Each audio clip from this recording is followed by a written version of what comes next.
Hello बच्चों, let's read this question. So this question says the force time ft graph for a linear motion of a body initially at rest is shown in the figure. The segments shown are circular. The linear momentum gained in 4 second is, ठीक है. Option is 8 Newton second, option B is 4 pi Newton second, option C is 2 pi Newton second and option D is 8 pi Newton second. हमें यहाँ पर क्या बताना है, हमें यहाँ पर फाइंड आउट करना है कि लीनियर मोमेंटम उसने 4 सेकंड के अंदर कितना लीनियर मोमेंटम आपका गेन किया है, ठीक है. तो देखिए बच्चों, इस क्वेश्चन का जो आपका की कॉन्सेप्ट है, ठीक है, द की कॉन्सेप्ट ऑफ दिस क्वेश्चन, इस क्वेश्चन का आप की कॉन्सेप्ट लिख सकते हैं. We need to find out here the linear momentum gained, ठीक है. लीनियर मोमेंटम गेन्ड हमें यहाँ पर फाइंड आउट करना है. तो देखिए बच्चों, ये ग्राफ आपका फोर्स वर्सेस टाइम का ग्राफ गिवन है. तो ये जो फोर्स वर्सेस टाइम का जो ग्राफ होगा, ये क्या दिखाता है, अगर हम फोर्स वर्सेस टाइम ग्राफ का एरिया कैलकुलेट करते हैं तो उससे हमें क्या मिलता है, उससे हमें इम्पल्स मिलता है, इम्पल्स मिलता है, ठीक है.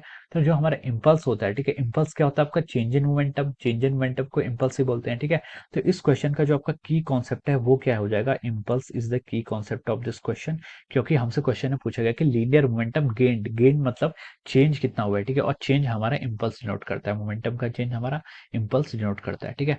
तो देखिए मैं इसको फिर से डिफाइन करता हूँ. देखिए आपका फोर्स क्या होता है, force is equal to, we can write down dp by d t. ये आपका क्या होता है, फोर्स होता है, ठीक है. This is force DP by d t, ठीक है. अब यहाँ से अब डीपी को क्या लिख सकते हैं, DP can be return S over F times D t, ठीक है. एफ टाइम्स डी टी क्या हो जाएगा आपके यहाँ से, डी टी को हम ऐसे लिख सकते हैं, ठीक है. अब डीपी के यहाँ पर आपका डीपी है आपका चेंज इन मोमेंटम, ठीक है. इसको हमने लिख भी लिया क्या, change in momentum, change in momentum के यहाँ से आपका डीपी है. और change in momentum is defined as a product of F d t, ठीक है. चेंज इन मोमेंटम यानी कि आपका क्या है, इसको जे से डिनोट कर लीजिए. जे यहाँ पर आपका इम्पल्स के लिए मैं यहाँ पर यूज कर रहा हूँ. J is use for the impulse here, ठीक है. और वो किसके इक्वल आ जाता है, आपका एफ डी टी के इक्वल आ जाता है, ठीक है.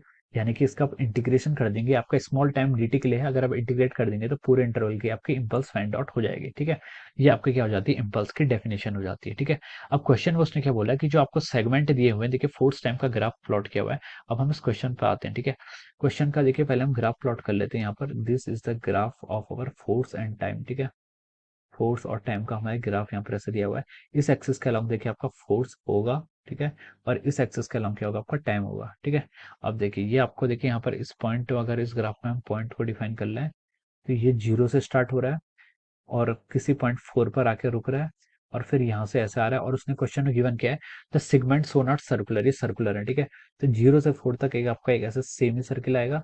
फिर आपका 4 से 8 तक भी आपका एक ऐसा सेमी सर्किल आ रहा है, ठीक है. This is our 0 and 4 point, okay. और यहाँ पर देखिए आपको मैक्सिमम ये आपको 2 गिवन है और नेगेटिव में भी आपको मैक्सिमम -2 गिवन है, ठीक है. ये देखिए इस तरीके से आपका यहाँ पर ग्राफ है, ठीक है. अब उसने बोला गया कि देखिए the linear momentum gained in 4 second, 4 second के अंदर उसने कितना लीनियर मोमेंटम गेन किया है, हमें उसका यहाँ पर मैग्नीट्यूड बताना है, ठीक है. क्या बताना है, मैग्नीट्यूड बताना है. यानी कि देखिए लीनियर मोमेंटम गेन्ड के यहाँ पर आपका 0 से 4 सेकंड में ये वाला पोर्शन बताना है आपको. हमें इस चीज का यहाँ पर एरिया कैलकुलेट करना है. सर एरिया क्यों कैलकुलेट करना है, तो देखिए यहाँ पर इक्वेशन से क्या आया था आपका, लीनियर मोमेंटम यानी कि इम्पल्स.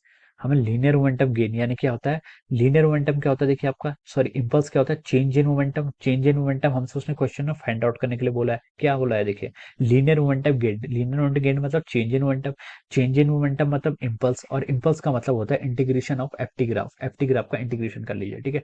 ये आपका ऐसा आ जाता है, ठीक है.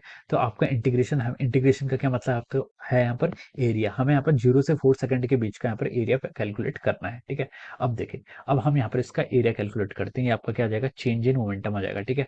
अब देखिए चेंज इन मोमेंटम यानी कि इम्पल्स को हम क्या लिख सकते हैं, देखिए इसका एरिया, ये क्या आपका सर्कुलर है, ठीक है, या फिर सेमी सर्कुलर है, ठीक है. सेमी सर्कुलर है और सेमी सर्कल का एरिया कितना होता है आपका, ठीक है, पाई आर स्क्वायर, ठीक है. ये आपका सेमी सर्कुलर है तो इसका एरिया कितना हो जाएगा, half into pi R square, half into pi, pi को आप ऐसे लिख लीजिए इंटू आर का स्क्वायर. आर कितना हो जाएगा, देखिए आर, देखिए देखिए क्या होता है, आर होता है आपका इस सर्किल का, देखिए यहाँ पर एक पॉइंट है 2, ठीक है. यहाँ से लेकर यहाँ तक की जो इसकी रेडियस होगी, ठीक है, ये क्या जाती है, इसकी आर कहलाती है, ठीक है. ये रेडियस क्या कहलाती है इसकी, यहाँ से यहाँ तक की जो इसकी रेडियस है वो आपकी इसकी आर कहलाएगी, ठीक है. तो रेडियस कितनी आ रही है यहाँ से इसकी 2 आ रही है, ठीक है. इसको आप 2 का स्क्वायर कर लीजिए, कितना हो गया आपका, हाफ पाई आर स्क्वायर. ये आपका यहाँ से कितना आ गया, इसका क्या क्या आ गया, एरिया आ जाएगा. तो देखिए आप इसको सॉल्व करेंगे तो आएगा आपका 2 पाई, और 2 पाई को यानी कि 6.28 लिख सकते हैं. कितना आ गया आपका, 6.28. ये क्या आ जाएगा, इम्पल्स. इम्पल्स का चेंज इन मोमेंटम, तो उसकी यूनिट क्या हो जाएगी, न्यूटन सेकंड आ जाएगी, ठीक है. आपको देखिए ऑप्शन में 2 पाई की टर्म में गिवन है, ठीक है. तो 2 पाई न्यूटन सेकंड आपका देखिए ऑप्शन सी में यहाँ पर गिवन है, ठीक है. ऑप्शन सी में क्या आ जाएगा आपका, 2 पाई गिवन है, ठीक है. देखिए ये आपका क्या आ जाता है, इम्पल्स आता है। देखिए इम्पल्स क्या था आपका, मैं बता देता हूँ। उसमें क्वेश्चन है बोला कि लीनियर मोमेंटम गेन्ड, ये आपका इम्पल्स है। इम्पल्स क्या होता है आपका, चेंज इन मोमेंटम, यानी कि final momentum minus initial momentum, ठीक है। अब देखिए आपको देखिए 2 पाई इंटू फाइनल मोमेंटम कितना हो गया, P F minus initial momentum. Initial momentum के लिए तो उसने बोला है कि बॉडी इनिशियली एट रेस्ट, तो ये आपकी रेस्ट पे है, तो उसको हम जीरो लिख लेंगे। तो अब यहाँ से आप बोलेंगे कि जो गेंड हुआ है, यानी कि जो फाइनल मोमेंटम हुआ है 2 f पाई हुआ है, और पहले कितना था 0, तो गेंड कितना आ जाएगा, 2 पाई आ जाएगा, ठीक है। तो यहाँ से बोलिए आंसर आपका सेम आ गया, ठीक है। तो 2 पाई न्यूटन सेकंड, यहाँ से हम बोल सकते हैं कि देखिए जो इसका राइट आंसर आ गया वो क्या आ गया आपका, ऑप्शन सी आ गया, ठीक है। हम क्या बोल सकते हैं, देखिए ऑप्शन सी इज करेक्ट, ठीक है। यहाँ से हम लिख सकते हैं क्या, option C is the correct answer. Option C is correct, और यहाँ से ऑप्शन सी को हम ऐसे टिक मार सकते हैं, ठीक है। So I hope you all understood this concept. All the best and thank you so much.